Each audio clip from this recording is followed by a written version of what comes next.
It is often claimed that every event in life occurs for a beneficial purpose.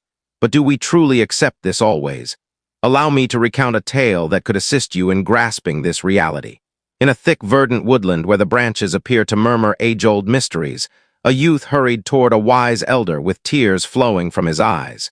He collapsed at the elder's feet, his frame shaking from grief. The elder, serene like the dawn light, softly touched the youth's shoulder and inquired, "What bothers you, my dear one?" The youth, struggling through his weeping, exclaimed, "I have been stripped of all I owned. Robbers ambushed me amid the woods.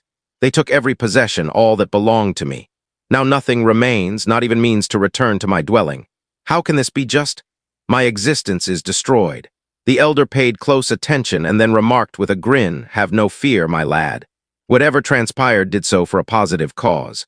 The youth's sadness shifted to rage. "How can you utter that? This is the most awful incident in my life. How can being deprived of all be beneficial to me?" The elder stayed composed. "Permit me to tell you a narrative," he proposed. Many years back, in a modest hamlet encircled by streams, resided a needy cultivator. He dwelt with his spouse and little boy. They possessed little, merely a small dwelling and a bit of grain saved for the period. One season, a devastating deluge struck the hamlet. The furious currents carried off residences, livestock, and harvests. The cultivator forfeited all, including the scant provisions they held. He slumped on the earth, clutching his head in his palms, and wailed, "How shall we endure now? This marks our finish." But his small boy, brimming with optimism, declared, "Father, fret not. Whatever unfolds, unfolds for a positive cause."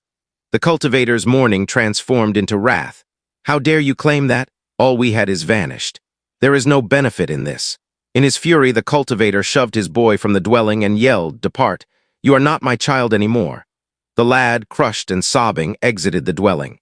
As the hours went by and night approached, the cultivator started to rue his severe remarks. "What have I committed?" he pondered, but it was past the point of return. Abruptly, a relief vessel reached the hamlet to aid folks from the deluge. The cultivator's spouse beamed and stated, "Behold, our boy was correct.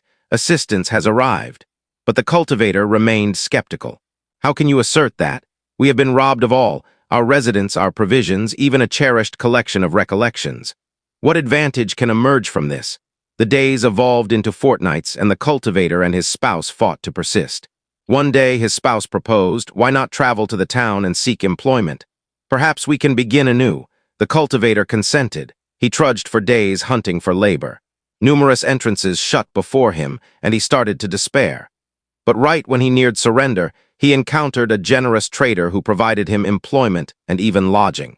Seasons went by, and the cultivator toiled diligently.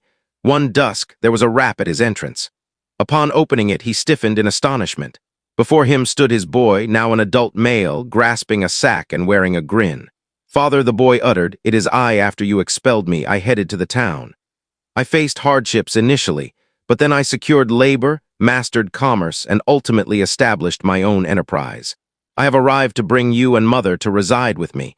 See, I even acquired a fresh residence." The cultivator could scarcely trust his hearing. He embraced his boy and wept tears of delight. His boy grinned and remarked, "Had the deluge not struck, had you not dispatched me, none of this would exist.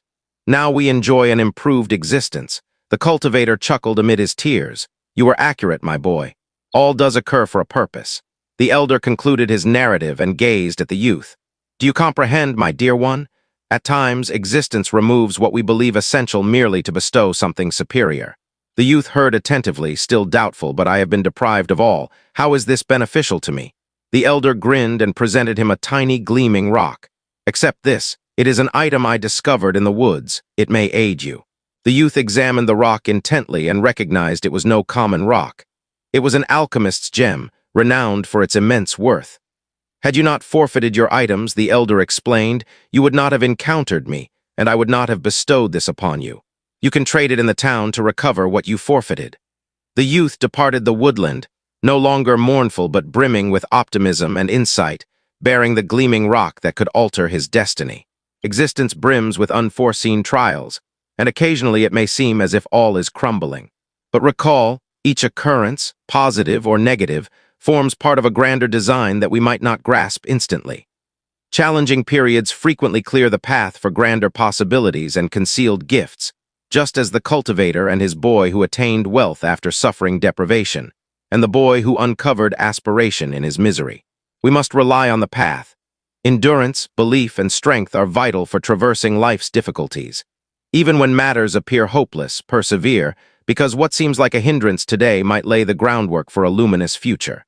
All genuinely occurs for a purpose, even if we cannot perceive it immediately.